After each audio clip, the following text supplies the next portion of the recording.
the Michigan Natural Resources Trust Fund, MNRTF. Have you heard of it? Some have, but many haven't, even though the state proudly declares that it is the most unique fund of its kind anywhere in the country, and it very likely is. Over the past 46 years, the fund has awarded over $1.3 billion to natural resources projects around the state. It truly is remarkable. So, why are we talking about the Michigan Natural Resources Trust Fund? What does it have to do with the Pigeon River State Forest, and more specifically, the Cornwall Creek flooding and dam? Well, it's important to understand where the money in the MNRTF came from. And while I could tell you, it may be better to hear it directly from the Michigan Department of Natural Resources. Take a look. The Natural Resources Trust Fund was one of those great ideas that comes about maybe every generation or two, and it came about in the mid-'70s. The Michigan Natural Resources Trust Fund was a statute passed by the legislature to provide funding for the purchase of recreational properties, state lands, local communities, and it was set aside as a pot of money that was protected, which came from oil and gas revenues from state-owned minerals. All of a sudden, gas and oil prices were shooting up, and somebody said, we're going to be flush with a lot of cash here that's going to go into the state coffers. What do we do with it? When we were planning for the development of oil and gas in the Pigeon River, I just thought there might be a way in which we could kind of give back to public lands as a result of the development on the Pigeon River.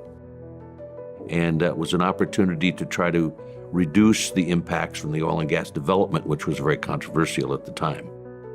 The story of the trust fund is really an interesting one. There was a huge controversy over the idea of permitting oil and gas development in the Pigeon River country of Michigan, which is up in the northeast corner of the lower peninsula of the state. The resources that were there, the oil and gas, were owned by the people of the state of Michigan, the oil and gas that was under the ground in the Pigeon River Country State Forest. You had people that wanted to drill for oil and natural gas on state lands in Michigan. And you had people that were completely opposed to that concept of drilling for oil and gas on state lands in Michigan. Then you had people coming forth with ways to kind of bridge that compromise, and the compromise was the Natural Resources Trust Fund. Some people in the Department of Natural Resources and the governor's office and the Michigan United Conservation Clubs got together and said, how do we do something that enables the development to occur at the same time that we do something for future generations? The concept behind it was you take the proceeds you get from non-renewable resources, things that can't be replaced, oil and gas and other minerals that are under the ground that are owned by the people of the state of Michigan. Take the proceeds from the use of those resources and put them in a fund that can only be used to buy additional non-renewable resources, land, development projects for recreation. Now, each year, we're going to be able to use a third of those dollars, and we'll put a board in place, a 5-member board in place, that will choose the project and send those on to the legislature. So, it's no secret that the MNRTF was quite literally born out of the Pigeon River State Forest. Since the first well was drilled back in 1970, the Pigeon River State Forest has produced nearly 30 million barrels of oil and over 100 billion cubic feet of natural gas. Revenue from these oil and gas resources has filled the MNRTF coffers to the current tune of $500 million, which is the latest constitutional cap reached in 2011. As this chart from the Senate Fiscal Agency illustrates, since 2011, this oil and gas revenue has been diverted to the SPEF, the State Park Endowment Fund, and will continue to grow that fund until it reaches an $800 million cap. At the current rate of growth, that is not projected to happen for another 20 years at least, but when it does, funds will once again flow into the MNRTF. So, that's the history of the fund. And I can't stress this fact enough. The MNRTF was birthed out of the non-renewable resource revenue extracted from the very heart of the Pigeon River State Forest. So, what does the MNRTF do? Capitalized at $500 million, The fund typically generates anywhere between $30 to $50 million of interest each year, and these interest dollars are awarded and spent through the MNRTF grant program. Now, there are hundreds of pages of grant program policies and procedures, and these are constantly evolving. However, to keep it simple, under current guidelines, grant money can be applied for and awarded for only two primary categories: land acquisition projects or recreation development projects. The current fund structure heavily favors land acquisition projects in two distinct ways. First, the individual grant award cap for recreation development projects is $300,000, while the cap for land acquisition projects is, well, there actually isn't a cap for land acquisition.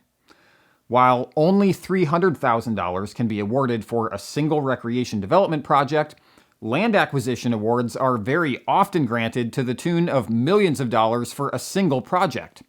In fact, in the 46-year history of the MNRTF, 287 land acquisition projects have been awarded at over $1 million each. Of those 287, 13 exceeded $4 million and 17 exceeded $5 million, with the largest being a whopping $20 million award in 2011 for the Milliken State Park land acquisition in Detroit. So, the MNRTF strongly favors land acquisition over recreation development projects, not only by the dollar amount cap of individual grant awards, but also by their historical allocation between the two categories. While the state constitution does require that each category receives not less than 25% of total annual dollars awarded, the average historical split of awards varies between 60-40 and 70-30 in favor of land acquisition projects, as evidenced here. In 2021, for example, $27.3 million was awarded for land acquisition, while just $10.5 million was awarded for recreation development. And looking back to previous years, the numbers are very similar. So, we're covering a lot of ground here, but this context is important, and we're about to get to the most troubling part. I've spent way too much time poring over appropriations bills and crunching data from the Senate Fiscal Agency and Michigan Legislature websites because I was intrigued to know how much money coming out of the Pigeon River country is actually going back into proper care and management of its many great features, such as Cornwall Creek flooding and dam, that as recently as 3 years ago, the DNR themselves referred to as a, quote, world-class bluegill fishery. What I found is disappointing at best. Specifically, as it relates to the Michigan Natural Resources Trust Fund, remember, a $500 million fund created and built upon resources from the Pigeon River country, that in 46 years' time has awarded over $1.3 billion in funding across the state. How much of that $1.3 billion has been invested back into the Pigeon River State Forest? Well, when it comes to acquisition projects, the number is $39 million. 32 separate acquisition projects funded by the MNRTF have helped add tens of thousands of acres to the Pigeon River State Forest over the years, which is why today it's the largest contiguous piece of state land in the Lower Peninsula. However, when it comes to recreation development grants in the Pigeon, it's a different story altogether. In 46 years, only 3 development projects have been funded, totaling $390,000. Let's break those numbers down just a bit to put things in perspective. Of the $1.3 billion awarded in the history of the MNRTF, 3% has been invested back into the Pigeon River country, the birthplace of the fund. Of this 3% that has been invested back into the PRC, 99%, $39 million, has been spent on land acquisition, expanding the footprint of the PRC. And how much does that leave for recreational development? Yep, 1%. And so, I've researched and am sharing all of this information to ultimately ask these questions. Why, for so many decades, have we been so focused on acquiring new land in the PRC and so grossly neglective of what we already have? Dam inspections at Cornwall have recommended repairs for over a decade, and yet here we are. Why does the birthplace of over $1 billion in natural resource funding now face elimination of one of its own treasured features due to a lack of funding?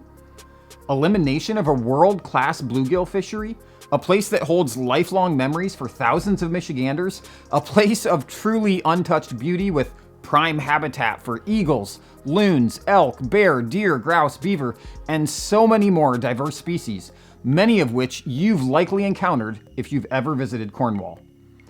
It doesn't have to be this way, and it shouldn't. There's more to come. Stay tuned.